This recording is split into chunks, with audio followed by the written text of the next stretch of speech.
तर या होत्या आतापर्यंतच्या महत्त्वाच्या हेडलाईन्स आणि बुलेटिनच्या सुरुवातीला बातमी आहे मुंबईतल्या एका भीषण आगीची। मुंबईमधल्या मालाड परिसरातल्या पठाणवाडीमध्ये भीषण आग लागलेली आहे आणि ही आग विझवण्यासाठी अग्निशमन दलाचे जवान तिथं पोहोचलेले आहेत, पण आगीचं कारण मात्र अजून कळू शकलेलं नाहीये। भीषण अशी हा आग लागलेली आहे। पठाणवाडीचा हा सगळा जो परिसर आहे तो अत्यंत गजबजलेला परिसर आहे, दाटीवाटीची वस्ती आहे या परिसरात आणि त्यामुळे ही आग विझवण्यासाठी अग्निशमन दलाच्या जवानांना मोठी शर्थ करावी लागते असं सुद्धा कळतंय। पण आगीचं जे रौद्र रूप आता दिसतंय ते भीषण आहे। दाटीवाटीच्या वस्तीमध्ये इतक्या भीषण आगीच्या नंतर निश्चितपणे अग्निशमन दलाच्या जवानांच्या समोर एक मोठं आव्हान असणार आहे ही आग विझवण्याचं। पण ही आग नेमकी कशामुळे लागली हे मात्र कळू शकले नाहीये। अजित पांढरे आपले प्रतिनिधी आता आपल्या सोबत आहेत। अजित, काय अधिक माहिती? उल्हास, मालाड पूर्वेतील पठाणवाडी परिसरामध्ये अंबिका हॉटेल समोर एक प्लायवूडचं मोठं गोडाऊन आहे। या गोडाऊन मध्ये ही आग लागलेली आहे। लाकूड या सगळ्या गोडाऊन मध्ये असल्यामुळे ही आग लवकर भडकली आहे आणि आणखीन भडकते आहे। आगीचं कारण अद्याप स्पष्ट झालेलं नाहीये, मात्र अग्निशमन दलाच्या जे अधिकारी त्यांच्याशी बोलल्यानुसार या ठिकाणी काही वर्कर्स राहतात, ते जेवण बनवण्याचं काम त्या ठिकाणी चालू होतं अशी प्राथमिक माहिती मिळते। किंवा शॉर्ट सर्किटमुळे देखील ही आग लागली असावी असा प्राथमिक अंदाज वर्तवला जातोय। प्लायवूडचं दुकान असल्यामुळे आणि लाकूड असल्यामुळे आग आणखीन भडकत चाललेली आहे। अग्निशमन दलाचे जवान जे आहेत ते घटनास्थळी दाखल झालेले आहेत, पण दाटीवाटीची वस्ती आणि त्यात लाकडाचं गोडाऊन जे आहेत ते देखील आणखीन आजूबाजूला आहेत। त्यामुळे अग्निशमन दलाचे जवान जे आहेत त्यांना आग विझवण्यामध्ये अडथळा निर्माण होतोय। लवकरच आगीवर नियंत्रण मिळवलं जाईल असा विश्वास अग्निशमन दलाच्या अधिकाऱ्यांनी व्यक्त केला आहे। अजित, रहिवाशी परिसर आहे हा सगळा आणि जे आता दृश्य तुम्ही आमच्यापर्यंत पोहोचवलेले आहे त्यात स्पष्ट दिसतंय की आग जिथं भडकलेली आहे त्याच्या आजूबाजूला अनेक घरं दिसत आहेत। आता या सगळ्या परिसरातल्या लोकांना बाजूला हटवण्यात आलेलं आहे, त्याबद्दल काय माहिती आहे? उल्हास, लोकांना त्या ठिकाणून हलवण्यात आलेलं आहे। ज्या गोडाऊनच्या आजूबाजूची घरं जी आहेत तिथल्या लोकांना बाहेर जाण्यास सांगितलं होतं। काही लोक जी आहेत ती स्वतःहूनच घराबाहेर पडून रस्त्यावरती खुल्या वातावरणात त्या ठिकाणी आलेली आहेत।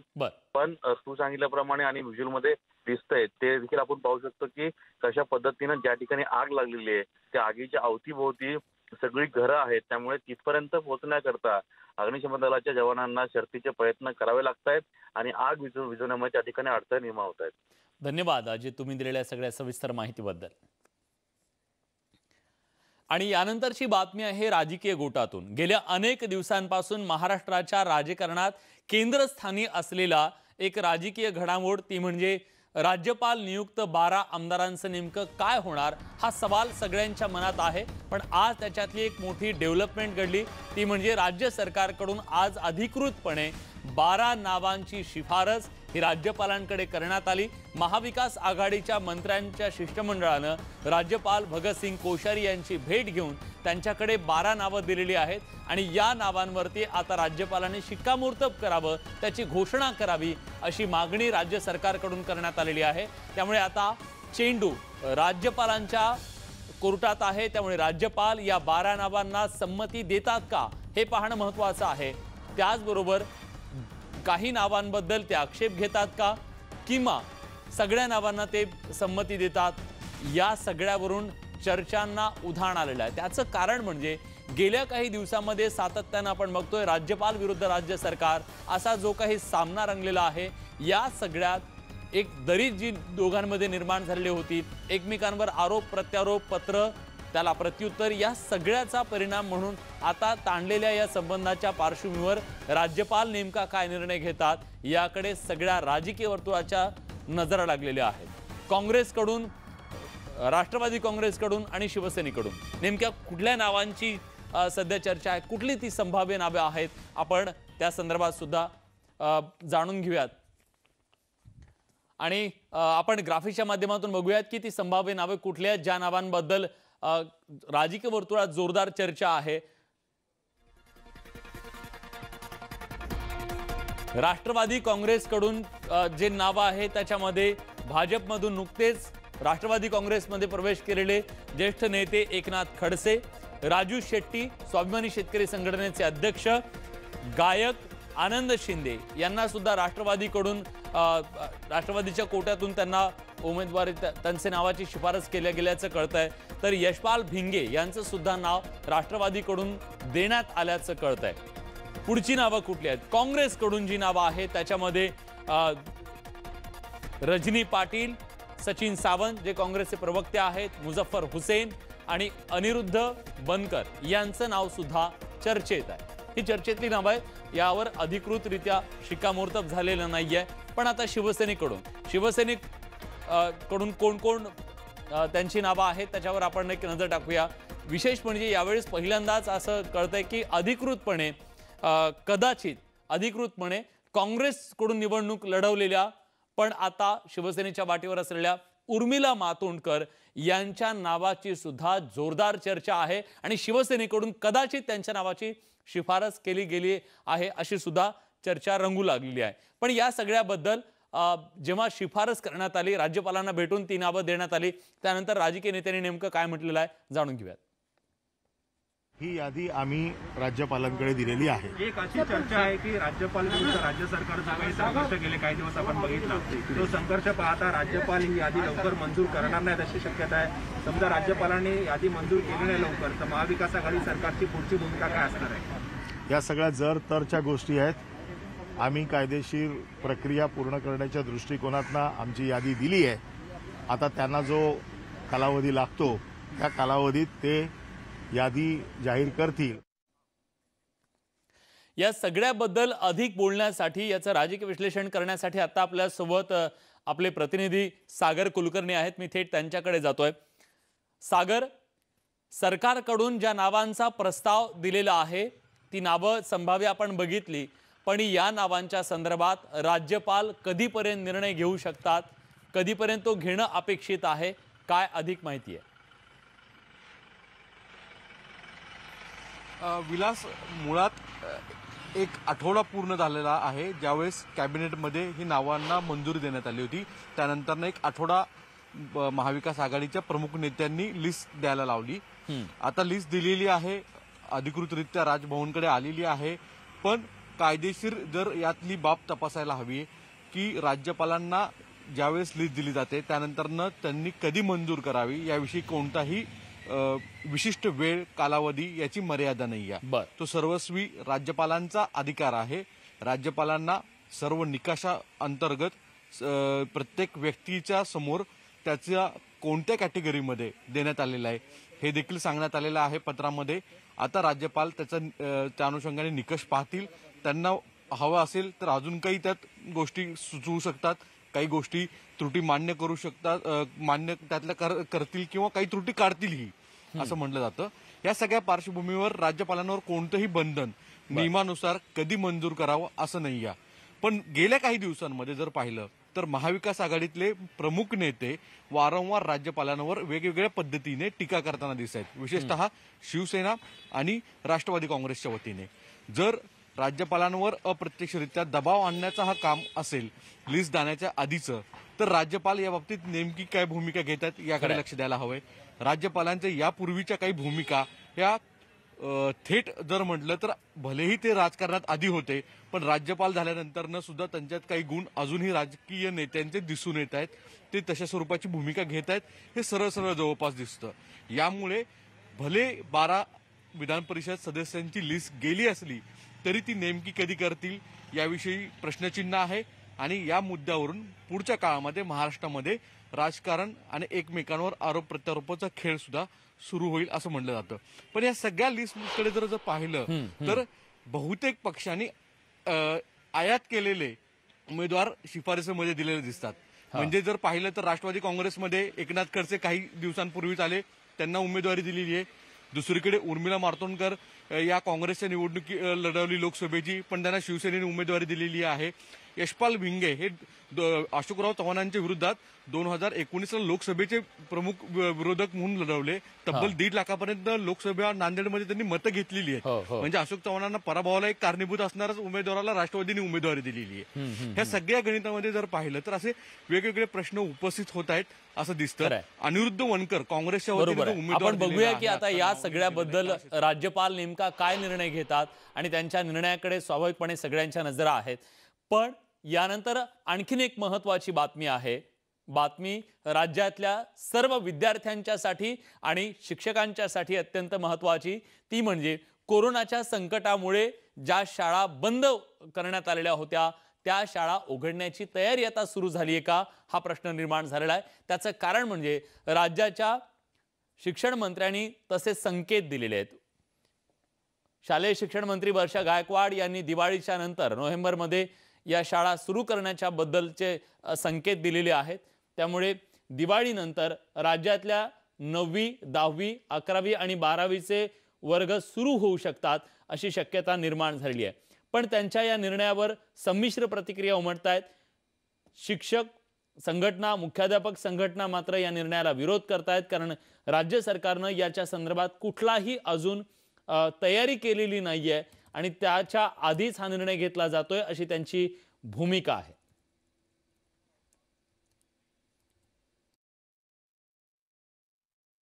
10वी आणि 12वीच्या परीक्षेसंदर्भात आम्ही कालच राज्यमंत्री मंडळाला सुद्धा ह्याची गेलं की आमची इच्छा आहे की मे महिन्यामध्ये या एक्झामिनेशन व्हाव्या. कारण फेब्रुवारीमध्ये आणि मार्चमध्ये आता आपल्यालाही माहिती आहे की प्रत्यक्ष शाळा सुरू झालेल्या नाही आहेत. 10वी आणि 12वीच्या विद्यार्थ्यांचा 25% आम्ही पोषण कमी केलेला आहे. त्यामुळे आमचं म्हणणं होतं की आपण मेमध्ये ह्या एक्झामिनेशन प्लॅन केल्या पाहिजेत.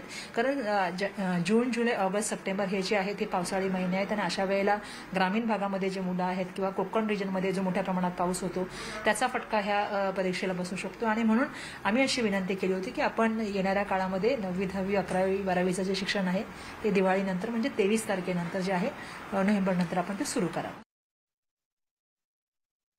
प्रत्येक गोष्टीची प्रिकॉशन घेऊन 50% सुरू करायचं, 25% सुरू करायचं, कधी सुरू करायचं, दिवाळीनंतर सुरू करायचं कॉलेज की नाही करायचं, ह्याच्यावर सध्या तरी कुठचाही निर्णय झालेला नाही. आणि UGCनं जे पत्र दिलंय त्या UGCच्या पत्राप्रमाणे मी आज कुलगुरूंना सांगितले की दिवाळी झाल्यानंतर मुख्यमंत्री महोदयांना आपण विनंती करू, उद्धव साहेबांना, आणि मुख्यमंत्री महोदयांच्या नेतृत्वाखाली सगळ्या कुलगुरूंची एक बैठक घेऊन. पण आज जे काही वातावरण एक निर्माण झाले की आता दिवाळीनंतर ही तारीख फायनल आहे आणि त्या तारखेला आम्ही कॉलेजेस सुरू करतोय, असा कुठचाही निर्णय आतापर्यंत आम्ही घेतलेला नाही. मला असं वाटतं की दिवाळीच्या ह्या कालावधीमध्ये तो निर्णय होईल असं देखील मला वाटत नाही. तेव्हा एका बाजूला शाळा सुरू होतील असे संकेत मिळत आहेत, तर दुसऱ्या बाजूला कॉलेज कधी सुरू होणार याबद्दल मात्र सरकार निर्णय घ्यायला तयार नाहीये. याच दरम्यान अंतिम वर्षाच्या परीक्षांच्या ऑनलाईन परीक्षांच्या दरम्यान अनेक ठिकाणी मोठा गोंधळ झाला. याबद्दल आरोप सुद्धा उच्चतंत्र शिक्षण मंत्र्यांनी केला की हा सायबर हल्ला होता का. या सगळ्याबद्दल सायबरचा अहवाल लवकरच येईल असं सुद्धा उदय सामंत यांनी म्हटलंय.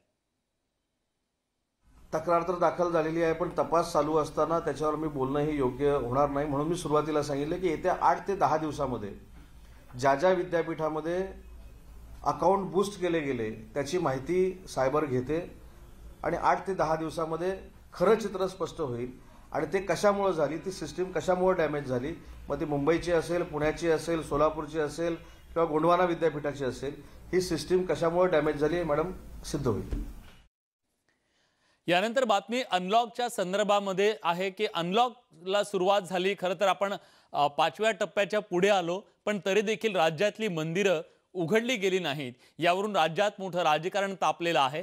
अशा सगळ्या परिस्थितीमध्ये आता मनसेनं पुन्हा एकदा उडी घेत सरकारला सवाल विचारलेला आहे. पुनश्च हरिओम म्हणून सरकारनं अनलॉकच्या प्रक्रियेला सुरुवात केली, पण हरिओम म्हणता आणि हरीलाच पुन्हा कोंडून का ठेवता असा खरमरीत सवाल मनसेचे नेते माजी आमदार बाळा नांदगावकर यांनी उपस्थित केलेला आहे.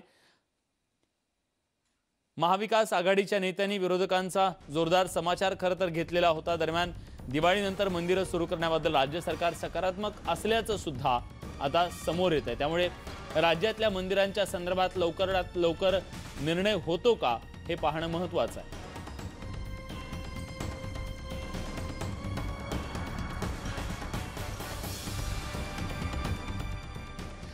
मंदिरे उघडावीत या मागणीसाठी खरं तर भाजप आक्रमक आहे. मनसेनं सुद्धा, राज ठाकरेंनी सुद्धा इशारा दिलेला होता. पण आता बाळा नांदगावकर नेमका काय सवाल उपस्थित करतायत आपण ग्राफिक्सच्या माध्यमातून बघतोय. बाळा नांदगावकरांनी ट्विट केलंय, ट्विट करून ते सवाल उपस्थित करतायत. पुनश्च हरिओम म्हणता आणि हरीलाच कोंडून ठेवता असं म्हणत त्यांनी सवाल उपस्थित केलेला आहे की बार उघडले, मग बारची वेळ देखील वाढवून दिली. हे सगळं झालं, जलतरण तलाव, मल्टिप्लेक्सला परवानगी, मग कोरोना फक्त मंदिरातच होतो का, हा सवाल बाळा नांदगावकर यांनी उपस्थित केलाय. काय तर्क असावा यामागे हे कोड आहे असं सुद्धा बाळा नांदगावकर म्हणतात. त्यामुळे मनसेनं पुन्हा एकदा या सगळ्या विषयात खरं तर भूमिका घेतलेली आहे. पण याबद्दल उदय सामंत नेमकं काय म्हणालेत जाणून घेऊयात. प्रत्येक पक्षामध्ये जे नवीन नवीन येत असतात, नवीन नवीन पदं ज्यांना मिळत असतात, ते स्वतःचं एक वेगळं अस्तित्व निर्माण करण्याचा प्रयत्न करत असतात. आणि म्हणून मंदिरांच्या बाबतीत असेल किंवा अन्य बाबतीत असेल की शासनाला सध्या आव्हान दिलं की मी भाजपमध्ये मोठा होतो, ही एक भूमिका प्रत्येक ठिकाणी घेण्याचा प्रयत्न या पक्षामध्ये होतोय. त्याच्यामुळे मला असं वाटतं की त्यांच्या भूमिकेला मी उत्तर देणं कितपत योग्य आहे मला माहीत नाही, पण त्याची दखल पण मी घेत नाही. मंदिरं उघडली पाहिजेत, धार्मिक स्थळं उघडली पाहिजेत, त्याच्याबरोबर मशिदी आहे किंवा चर्च आहेत किंवा गुरुद्वारा आहे, हे सगळं धार्मिक अधिष्ठान असलेल्या वेगवेगळ्या समूहाच्या लोकांचं असतं. पण त्याचा राजकारणाशी संबंध जोडण्याचं काय कारण असतं तुम्हाला? जेव्हा एखाद्या राज्यातलं प्रशासन संभाव्य परिणामांचा अभ्यास करून काही गोष्टींबद्दल टप्प्याटप्प्याने निर्णय घेत असते, तेव्हा उगाचच आगाऊपणाने अशा प्रकारचे आंदोलन करून त्यांना काय मिळतं? आपण बघतोय की एका बाजूला मंदिरांवरून हे सगळं राजकारण सुरू असताना तिकडे मेट्रोच्या कांजूरमार्ग मधल्या कारशेडच्या मुद्द्यावरून सुद्धा भाजप विरुद्ध शिवसेना असा सामना रंगलेला दिसतोय. आणि भाजपनं आता थेट राज्याचे मुख्यमंत्री उद्धव ठाकरे आणि पर्यावरण मंत्री आदित्य ठाकरे यांना लक्ष करायला सुरुवात केली आहे. भाजपचे नेते आशिष शेलार यांनी थेट मुख्यमंत्री आणि पर्यावरण मंत्र्यांना लक्ष करत मुख्यमंत्री 50,000 कोटींच्या जागांच्या हस्तांतरणाच्या घोटाळ्याची पायाभरणी काँग्रेससोबत करतायत का असा खोचक सवाल उपस्थित केलाय. तर पर्यावरण मंत्री आदित्य ठाकरेंनी लपून छपून मुलाखती देण्यापेक्षा मेट्रोच्या विषयावर थेट चर्चेला यावं, कुठल्याही व्यासपीठावर चर्चा करायला तयार असल्याचं खुलं आव्हान आशिष शेलारांनी दिलंय. शेलारांनी उद्धव ठाकरे यांना सुद्धा काही सवाल उपस्थित केलेले आहेत. उद्धव ठाकरेंना पत्र लिहून काही प्रश्न विचारले, त्यामुळे आता ठाकरे सरकार त्याला नेमकं कसं उत्तर देतं हे पाहणं महत्त्वाचं आहे. आमचं आव्हान आहे माननीय पर्यावरण मंत्री आदित्य ठाकरेजींना की आपण लपून लपून त्या ठिकाणी इंटरव्ह्यूज देत आहेत, पण आमच्या थेट प्रश्नांची उत्तरं द्या. आपल्याशी चर्चा करण्याची माझी कुठेही तयारी आहे. केवळ महाअधिवक्त्यांचं ओपिनियन घेऊन आपण एवढी मोठी जागा लँड ट्रान्सफर करण्याचा जो निर्णय घेतला त्याची वैधता प्रश्नांकित आहे. केवळ तेवढंच नाही, 1, 2 नाही तर 4 वेगवेगळ्या केसेस सिटी सिव्हिल कोर्टापासून हायकोर्टापर्यंत प्रलंबित आहे. आपण जनतेपासून हे का लपवलं? आपल्याला याचे उत्तर द्यावं लागेल. आपण ज्या वेळेला घोषणा केली त्याआधी 22 सप्टेंबरला केंद्र सरकारने त्या बाबतीत उच्च न्यायालयात दावा दाखल केला होता, तरी ती गोष्ट आपण जनतेपासून का लपवली? या मुंबईत आम्ही पाहिलंय की ज्या काँग्रेस बरोबर आपण सत्ता स्थापन केली आहे त्या काँग्रेसने गिरणी कामगारांच्या आणि गिरणीच्या जागा अशाच बिल्डरांना दिल्या. आज सॉल्टपानच्या 50,000 कोटीच्या जागा विकासकाला, खासगी मालकाला देण्याचा आपला डाव आहे. माझं दरम्यान कांजूरमार्गमध्ये जे मेट्रोचं कारशेड होऊ पाहतंय त्याला कुठल्याही प्रकारचं अडचण येणार नाही, ते काम थांबणार नाही असं राज्याचे मंत्री एकनाथ शिंदेंनी म्हटलंय. कुठलाही ब्रेक मेट्रोला लागणार नाही, कारण जी कांजूरची जागा आहे ती महाराष्ट्र शासनाची आहे. त्या ठिकाणी सॉइल टेस्टिंग सुरू आहे आणि जो काही वादविवाद आहे, मला वाटतं काही त्याच्यात लोकांचं कन्फ्युजन असेल, परंतु ती राज्य सरकारची जागा आहे आणि त्या ठिकाणी कुठलाही काम मेट्रोचं थांबणार नाही. तो बोर्ड लावण्यात आलेला आहे, तो मीही बघितला आहे. तो बोर्ड आपल्या कारशेडच्या जागेच्या बाहेर आहे. यानंतरची बातमी आहे मराठा आंदोलकांच्या संदर्भातली. खरं तर मराठा आरक्षणाच्या साठी मराठा आंदोलक अधिक आक्रमक झालेले आहेत. पंढरपूर ते मंत्रालय असा मोर्चा काढण्याचा इशारा देण्यात आलेला आहे आणि त्याचमुळे आता पंढरपूरमध्ये मराठा क्रांती मोर्चाच्या या इशाऱ्याच्या नंतर जमावबंदीचा आदेश लागू करण्यात आलेला आहे, त्याचा सुद्धा आज निषेध करण्यात आला। मराठा क्रांती ठोक मोर्चाचा इशारा आहे की उद्या हे आंदोलन होणार आहे। आम्हाला प्रतिबंधात्मक नोटीस दिल्यात पण आम्ही त्याचा निषेध करतो। जिल्हाधिकारी मिलिंद शंभरकर यांच्या सोबतच्या बैठकीत कुठलीही चर्चा झाली नाही, फक्त नोटिसा दिल्यात। आम्हाला अटक केली तर राज्यातले मराठे गप्प बसणार नाहीत, राज्यभर त्याचे पडसाद उमटतील असा इशारा सुद्धा मराठा क्रांती ठोक मोर्चाच्या आंदोलकांनी दिला।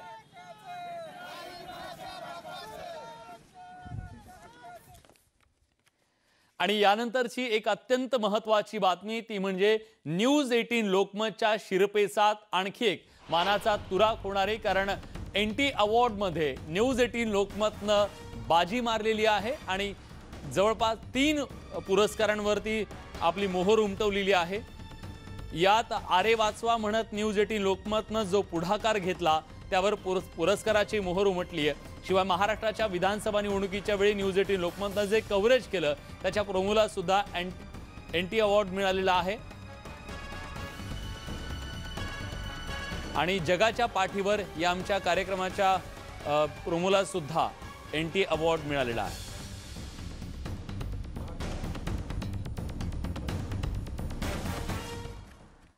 या सगळ्या बातम्यांसोबत न्यूज 18 लोकमतच्या मुलुक महाराष्ट्र या बुलेटिनमध्ये आपण इथेच थांबतोय। ताज्या घडामोडींसाठी बघत रहा न्यूज 18 लोकमत।